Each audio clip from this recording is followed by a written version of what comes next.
students. I am Vidya Obrapanwar, lecturer in Electronics and Communication Department of SJPN Trust Polytechnic, Nirsoshi. So in this video, I am going to discuss about the important questions of Unit 6 for the subject Industrial Automation. The name of this chapter is DCS and SCADA system. Now this unit is for 20 marks.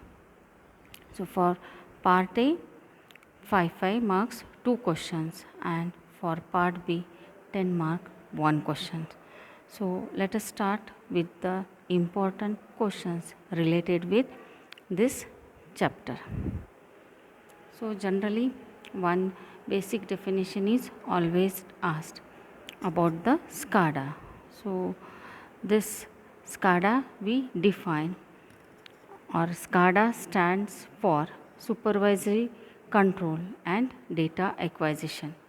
It is an industrial computer based control system used to gather and analyze the real time data to keep in track, monitor and control industrial equipments in different types of industries. So when we consider different types of processes in the industries, these processes are to be controlled. So there are different methods to control these processes. One thing we have to keep it in mind, that if the industries are located in a vast area, that time different units are situated or they are located at far away places from the control unit. So at that time, in order to control the different control processes in different units of such large industries, we require some control systems, and overall control system we call it as industrial control system. So SCADA is one type of control system. Next question, which is asked repeatedly, this question is repeatedly asked, is the question for 5 marks, that is, mention the features of SCADA. So we have to list it out, only the features of SCADA, because this question will be for 5 marks. No explanation is required. So we will list out the important features of SCADA. So following are the features of SCADA system which are used for illustrating or explaining the working of SCADA. The working procedure of SCADA system can be illustrated with the below features. So data acquisition, data communication, information or data presentation. So first step is data acquisition, then data communication, then information data presentation, then monitoring or controlling, then programming. So all these features. So how many features we have discussed? Data acquisition, data communication, information or data presentation, monitoring or control, and then programming. So these functions are performed by different types of sensors, then remote terminal units, controller, programming and communication network. So as I told that if the industries are very large, that time different units are at different places far away from the control room. So there should be a control unit, and this control unit is communicating with the different subsections of the industries. So we can say that there should be sensors, remote terminal units. Remote terminal units means that these are placed in different sections of the main industry.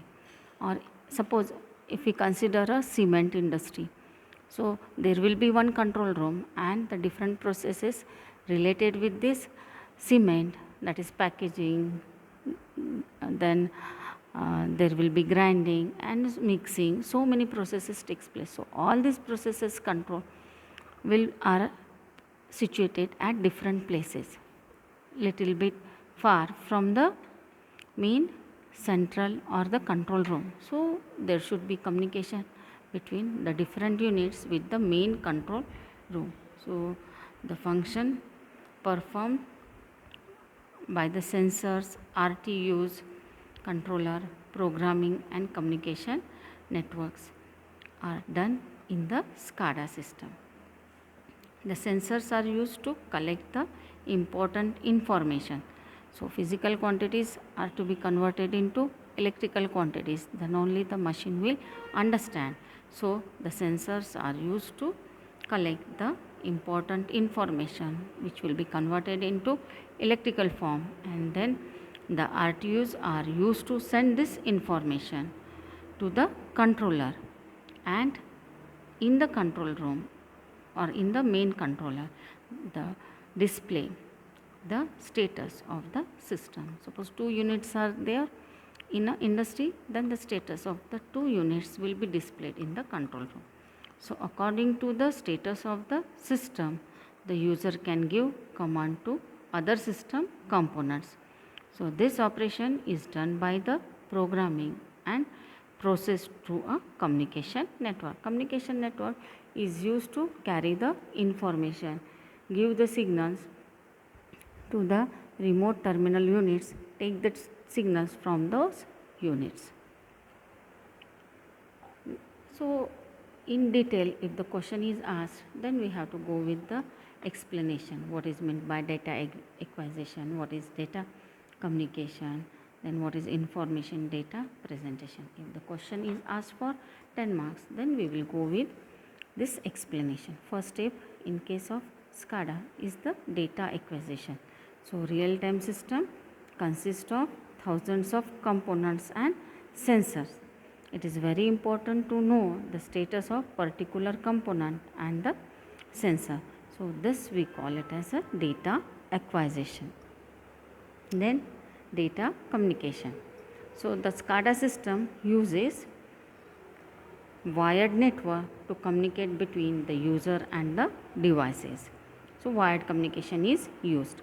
The real-time application use lots of sensors and components which should be controlled remotely, because control room and the different places related with the industries are not nearby. They will be at a far distance, little bit far distance or far distance. So for that purpose communication is required. So wired communication network is used. Then information and data presentation. The normal circuit networks have some indicators which can be visible to the control, but in the real time SCADA system, so the computers will be there will be some indications, and these are placed in one main control room. These are thousands of sensors and alarm which are impossible to be handled simultaneously. The SCADA system uses human machine interface, that is HMI, to provide all the information gathered from the various sensors. Sensors will convert the physical signal into electrical form, and here we are using the human machine interface so that the machine will understand the status of different devices. Then the next step is monitoring and control. So the SCADA system uses different switches to operate each device and display the status of the control area. So control is achieved by on-off switching. So the different types of switches are used for controlling the processes or monitor different processes. Any part of the process can be turned on or it can be turned off from the control station using these switches. So by using on off control, the control process is taking place. always the process control is achieved by on-off control of the switches. Then the next step is the programming. So SCADA programming in a master or HMI is used for creating maps and diagrams which will give an important situational information in case of an event failure or process failure. Actually, this will be a screen, a computer, a display device where we will be understanding what is the status of different units related with that industry. Standard interfaces are used for programming most commercial SCADA system. So this was regarding the SCADA. Next question which is asked frequently is about explain the working of HMI with sketch. So rough sketches we can draw because we will get it difficult to draw the diagrams of the book. So HMI stands for human machine interface, and it is a kind of interaction which is the property of several devices which can be designed in such a way that they are capable of handling human to machine as well as machine to human interaction with almost ease or well as reality. Now we are using the mobiles here also. When we use the touch screen mobiles, it is a type of human machine interface. A human machine interface basically is a well structured combination of hardware and software components which enables all users to provide inputs which later on gets converted into signal by the machines. So the human machine interface will convert the physical senses or the physical quantities into the electrical signal. Further, these signals are processed by the machine and desired outputs are provided to the users. We can often see this that human machine interface can be put into use across several different industries such as military, healthcare, electronics, entertainment, aviation and much more.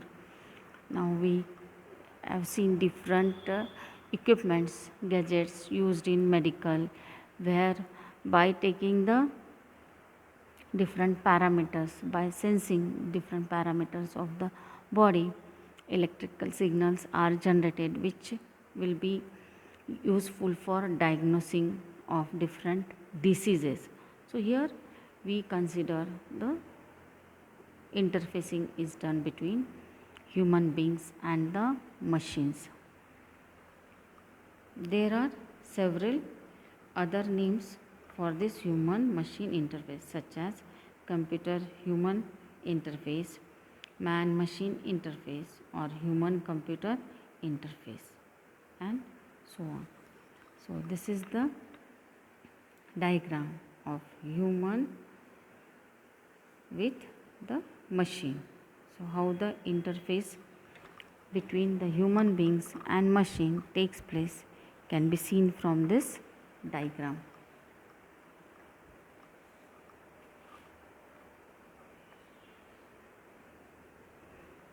So after observing this diagram,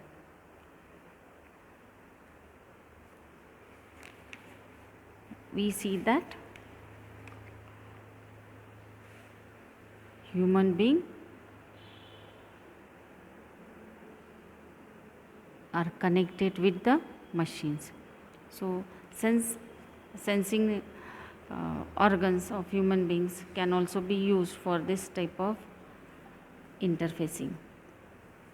So we observe that in the diagram that human beings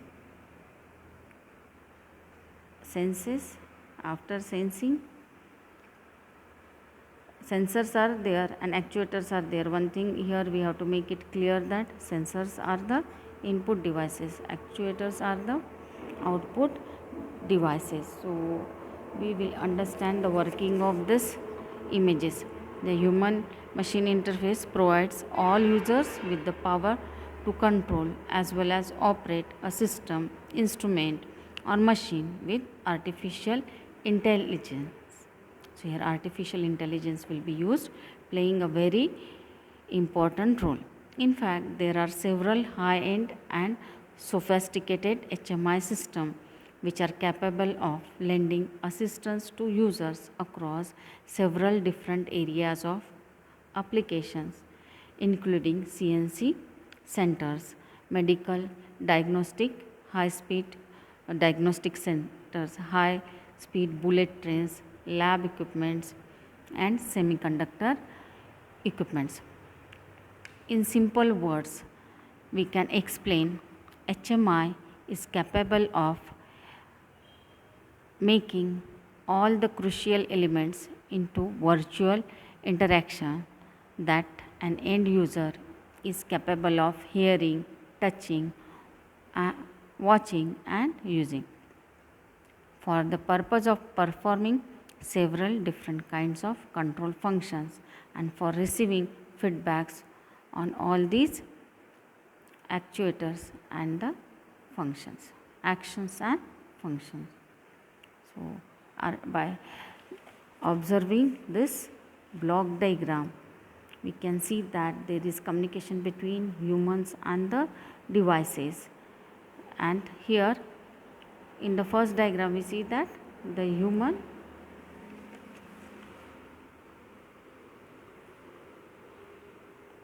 will understand what action is taking place, and this interaction is collected by the device, and the device process will be displayed.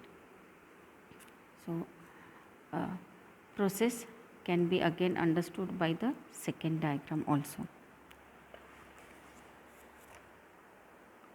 Next question which is asked is explain the block diagram of DCS system. So, the block diagram of DCS system I have drawn in the second slide, and this the block diagram consists of different levels of the operation. So, there are 4 levels of operation, that is level 0, level 1, level 2, level 3 and level 4. So, let us see the block diagram. So, we observe that level 0 is the production scheduling, level 1 is production scheduling, level 2, level 3 and level 4. So, here we can see the connection between the computer center and the plant. DCS stands for data control system, and it is one of the most popular way which is specially designed with redundancy capability to improve the control performance of the industries. This DCS system gives more flexibility to control distributed discrete field devices and its operating stations. As I told you that if the industry is to be controlled and if the units are at different places, then we can go with this type of also control system, that is the DCS. So, DCS stands for discrete control system, data control system. DCS stands for data control system. So, diagram is shown which consists of 5 states, that is level 0, level 1, level 2, level 3 and level 4. So, let us understand the operation.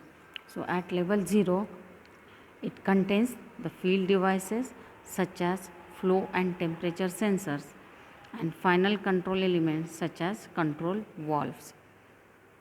Then at level 1 it contains the industrialized input output, that is the IO modules, and then their associated distributed electronic processors.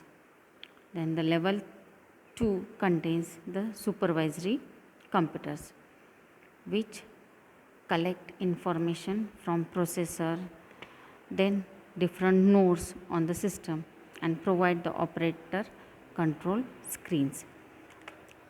The level third is the production control level, which does not directly control the process but is concerned with monitoring production and monitoring targets.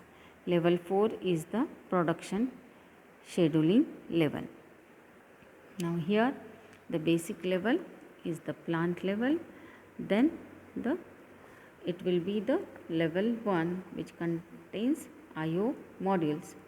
Then the next level, that is the level 2, contains supervisory computers which collect information from the processor and different nodes in the system and provide the operator the control screens.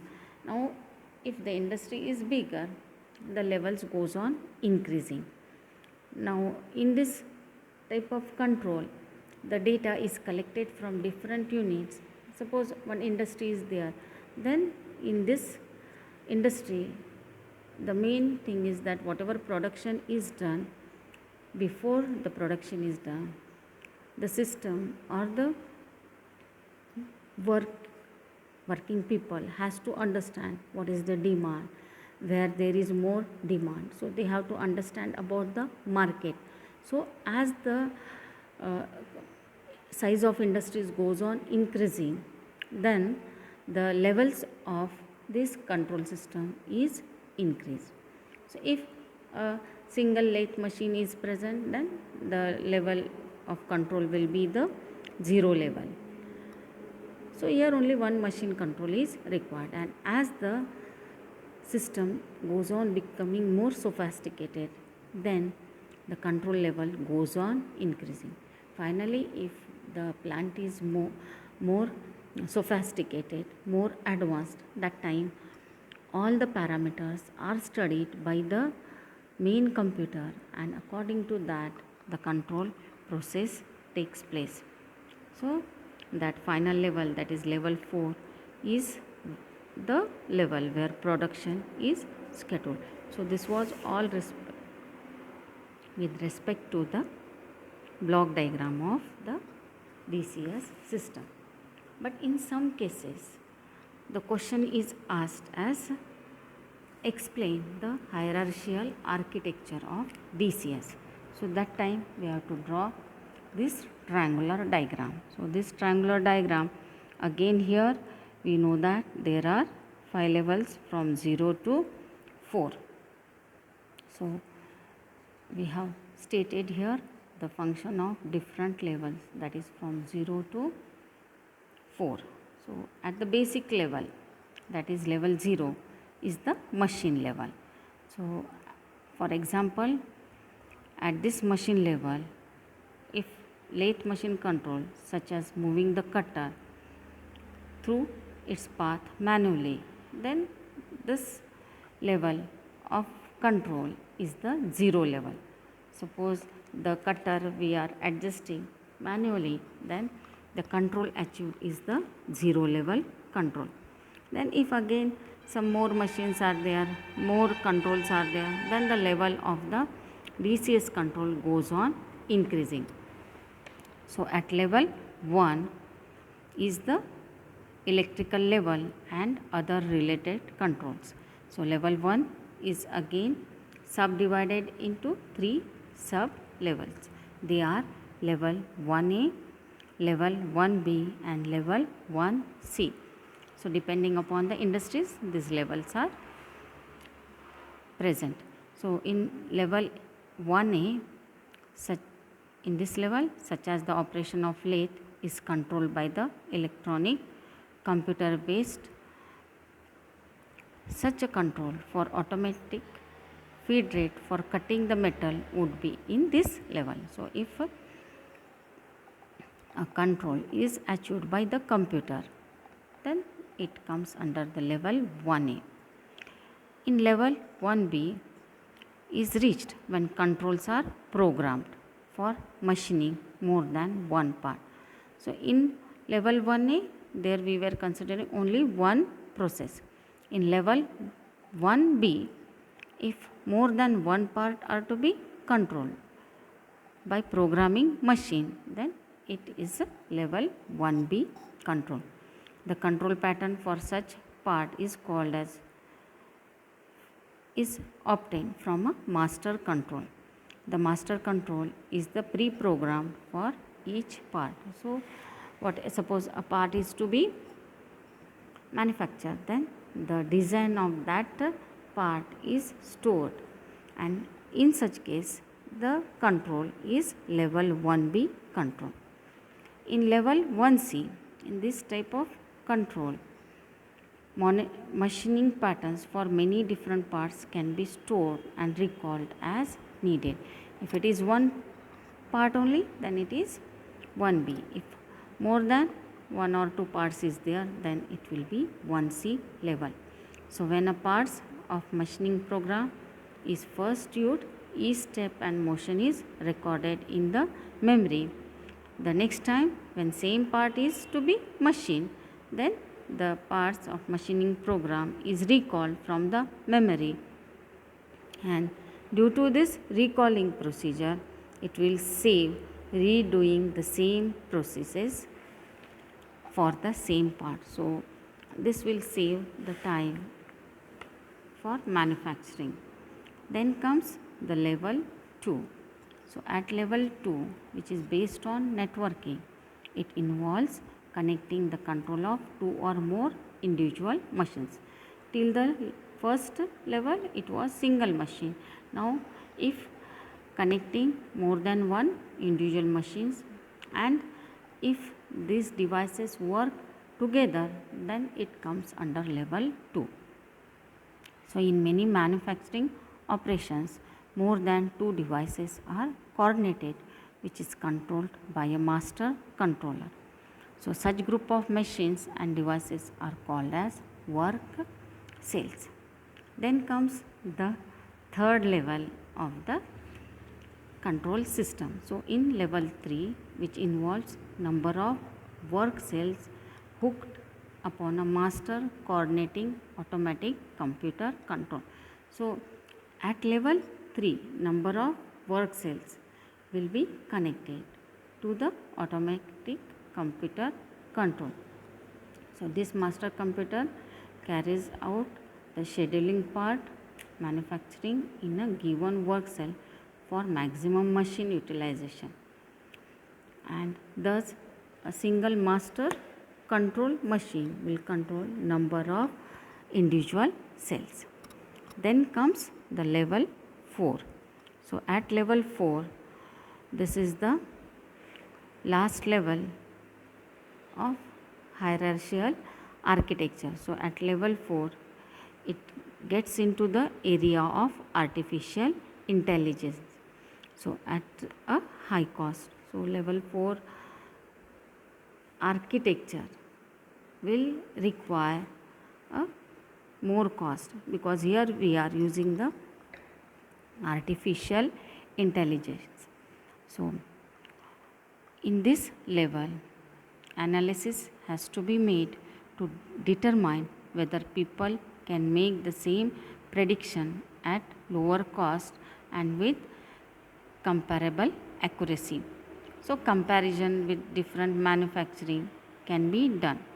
One result of proper use of level 4 would be reduced finished material inventory if cells and productions are matched properly.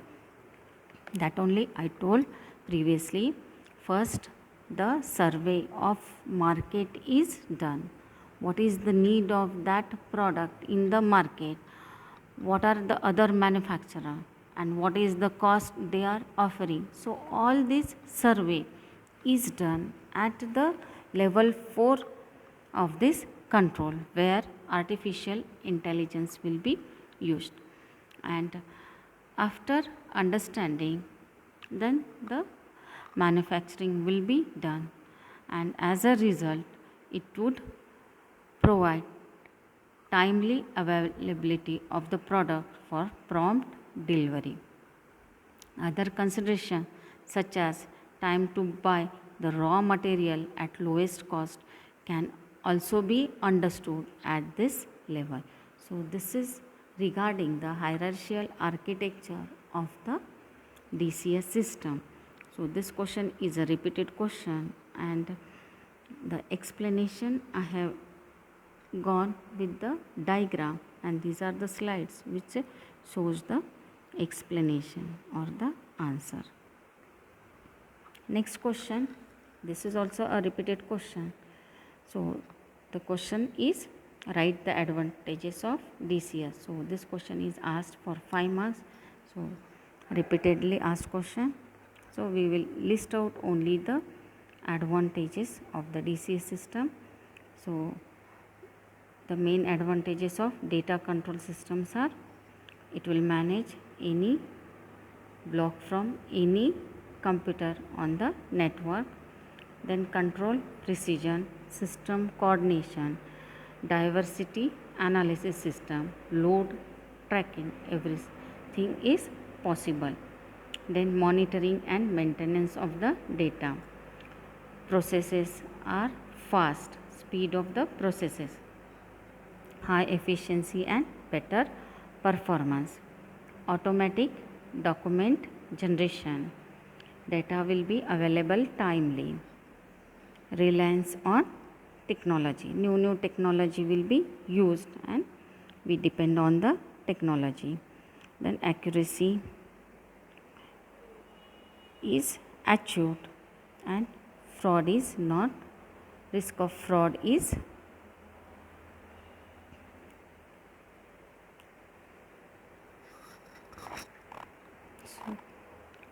not there. So this is all regarding with the advantages of DCS system. Now we will discuss about the next question, that is applications of DCS. DCS stands for discrete control system. So here again the question will be asked for 5 marks. So we have to list out what are the important application of DCS. DCS is used throughout various industries including manufacturing plants, vending machines, food and beverages, pharmaceuticals and utilities, and so on. So the applications of DCS is wide. It is used in many industries. So we will list out some of the important application. The DCS allows for supervisory control and data acquisition in the entire system. In metal manufacturing, DCS might control how metal is cut and folded and how fast to do it. A DCS system offers improved stock control and replenishment. So the fewer journeys are required out to the vendors. DCS is used in bottling processes to control all aspects of the manufacturing line, such as speed, efficiency, error detection and error correction. Utility companies may use DCS to monitor water distribution and waste water treatment. So these are some of the important applications of the DCS system. The next question which is asked repeatedly is about the explanation of the SCADA system. So the question is asked, explain the fourth generation of the SCADA system. So the SCADA is divided into different types depending upon the development or types of architecture. So those are first generation monolithic or early SCADA system. Second generation is the distributed SCADA system, that is the DCS. Third generation is the networked SCADA system, and the fourth generation is the Internet of Things technology, that is IoT SCADA system. So the fourth generation Internet of Things. In fourth generation, the infrastructure cost of the SCADA system is reduced by adopting the Internet of Things technology with the commercially available cloud computing.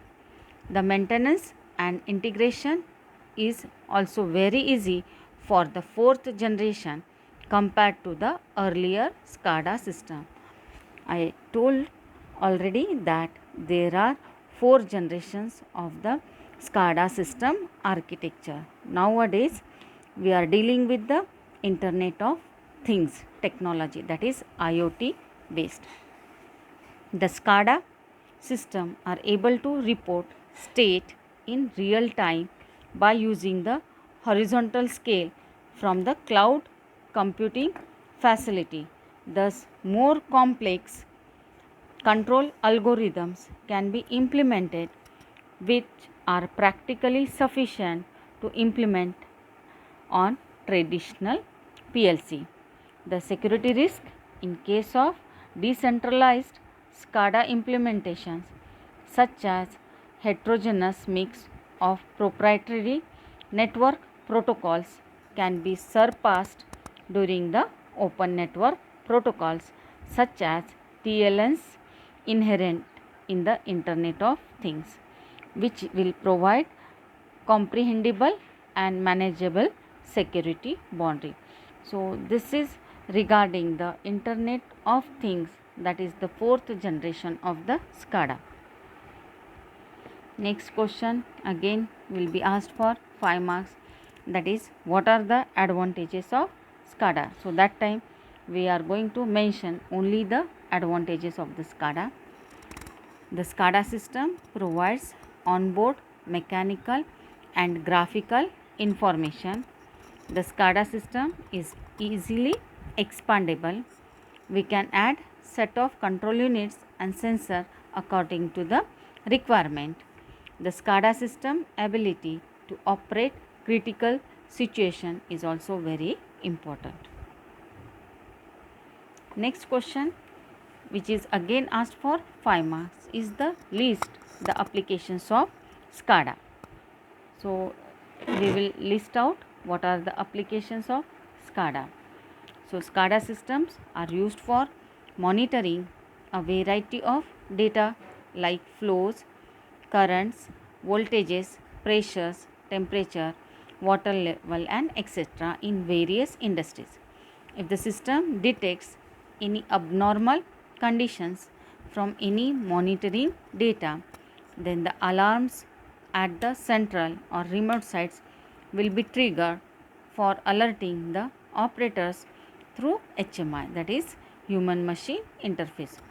There are numerous applications of SCADA system, but we can list out a few. So, SCADA is used in manufacturing industries. It is used in wastewater treatment and distribution plants. SCADA is used in power systems such as power generation, transmission and distribution. These are used in public buildings like electrical heating and cooling system. This SCADA can be used for generators and turbines. It can also be used for traffic light control system. So, these were the some of the applications of SCADA. Now, apart from the chapter, I want to discuss here some of the important points with respect to the different control systems, SCADA and the DCS. So, what is industrial control system? What are the different types of industrial control system that we have seen in the chapter? So, industrial control system is a general term that has several types of control system, including supervisory control and data acquisition, that is SCADA system. Then second is distributed control system, that is DCS system. Then other smaller control system configuration such as skid mounted programmable logic controllers, that is PLC. Let us define what is SCADA. So, SCADA stands for Supervisory Control Data Acquisition. Is a system that is used for monitoring, analyzing and controlling an industrial process. A SCADA system is capable of real-time monitoring and management of physical asset dispersed over very large geographical area. Suppose if any industry covers a wide geographical area So in order to control different units which are located at different places, then this system is very useful. So this diagram shows how the SCADA is useful. So here we can see that there is a communication network which is connected to the SCADA master. Generally this SCADA will have hardware and software. So here SCADA master is one type of computer which is connected with the human machine interface. So sensors will be there which will be connected through the human being to the machine. So HMI will be used, and there are different RTUs. So RTUs are nothing but these are remote terminal units. Again these can be the computers which will be connected with the sensors. So whatever data is acquired from these RTUs will be communicated with the SCADA master. The communication will be two-way, and the SCADA master will give the signals according to the requirement. So this diagram indicates the block for a SCADA system general layout. So what are the different functions the SCADA system perform? That is, first function is data acquisition, then network data communication, then data presentation and the control. And the components of SCADA are a telemetry system which is typically used to connect PLCs and RTUs with control centers, data warehouses and the media. Used in SCADA systems include leased telephone lines for communication. So telephone lines and WAN circuits.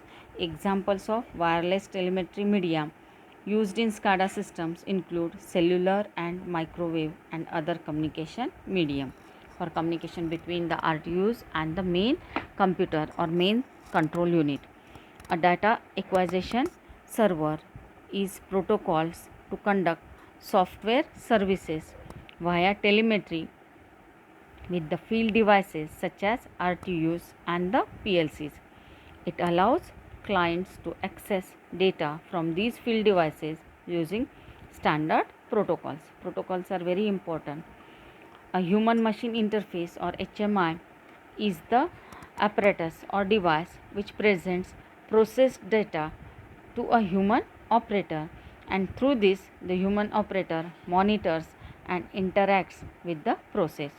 The HMI is a client that requests data from the server.